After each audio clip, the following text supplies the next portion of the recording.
Welcome along to another video presentation from Saturn Alliance. Help us continue to make material like this available. If you find this video beneficial, we would ask you to make a donation towards helping us improve what we currently provide. All donations, no matter how small, will ensure the continuation and improvement of our offerings. To make a donation, please go to donation.saturnalliance.com.au. Our video presentation will focus on the restoration of data using the Shadow Protect product. This is the second part of a series on the Shadow Protect product on Small Business Server 2003. To restore data, we simply need to locate our images from which we can then mount as a drive and simply copy and paste files in the Windows interface. So my Shadow Protect images are located on external USB drive, currently drive G. As you can see, I have full backups for the C, D and E volumes, as well as incrementals for the same volumes. If I want to restore a file from the last incremental on E, I simply right mouse click on that Shadow Protect file and select Mount. A wizard now appears and steps me through the process. Because I save my image of the data using a password, I am prompted to enter that same password. This is best practice to ensure that your data remains secure. Once I have entered that password, it then gives me some information about the image that I'm going to mount. I simply click on Next to continue. As you can see, this being an incremental, it is dependent on a previous full backup which is already selected. So Shadow Protect is smart enough to know that if you want to restore information from the incremental, you're also going to need to have access to the previous full backup. This is correct, so I select Next to continue. I'm going to mount it as drive H, and I'm going to mount it as read only, so therefore I cannot make any changes to the information on that volume. I select Next and then Finish.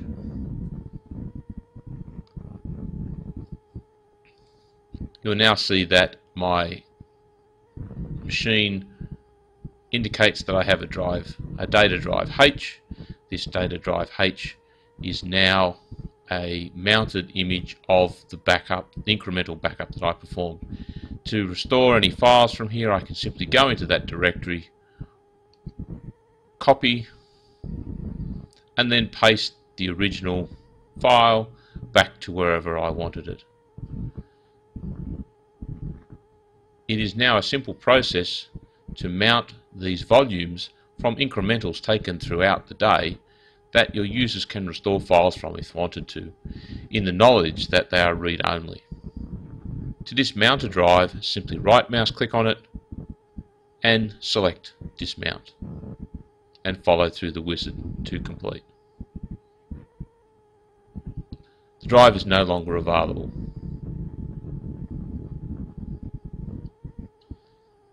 The other way that information can be restored using Shadow Protect is via booting up the Shadow Protect PC when the machine loads.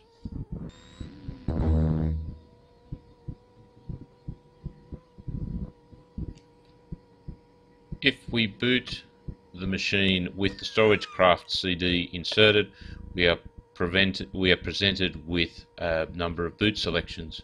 Since we're working on a SBS 2003 server, we're going to select to start StorageCraft's recovery environment in XP and 2003. Once we've selected this, we'll see that the ShadowCraft CD boots the workstation. We are presented with an option to load additional drivers, hitting the typical F6 key if required. As the StorageCraft environment loads,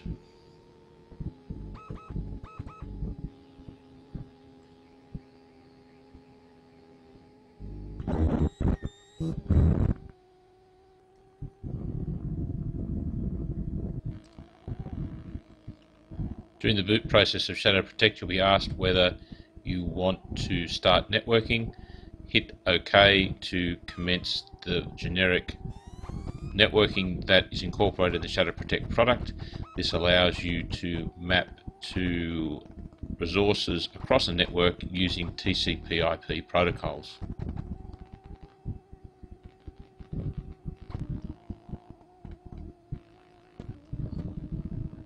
Once Shadow Protect is loaded, you will see an interface that looks very similar to the graphical interface you saw under Windows. You are presented with wizards which allow you to do a backup and restore. Again, you can look at your disk map, which will lay out the disk configuration that Shadow Protect can see. As you can see on my server, I can see the normal C, D and E,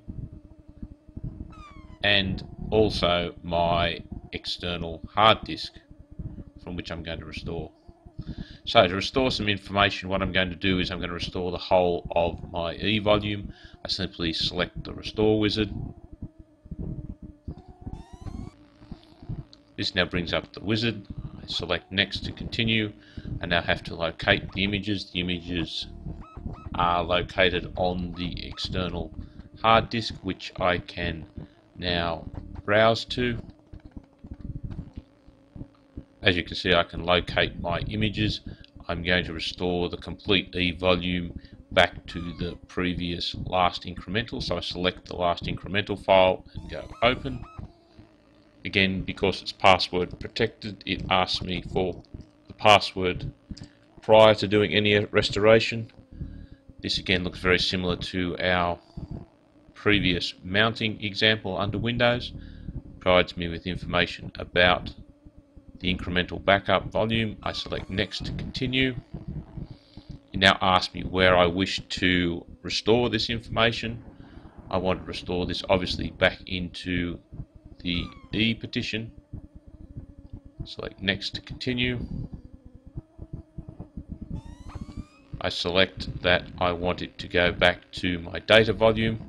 Again, this is why it's always good practice to label your disk volume so that you know exactly what it contains. Select next to continue. I can choose here to select the partition active to restore the master boot record, the hidden track information, and if I'm restoring to different hardware, Shadow Protect also allows you to do a hardware independent restore. But in this case, I'm simply going to restore to a data volume. I don't need to restore a boot volume, so none of these options are valid. I select next, and I select finish to commence the restore.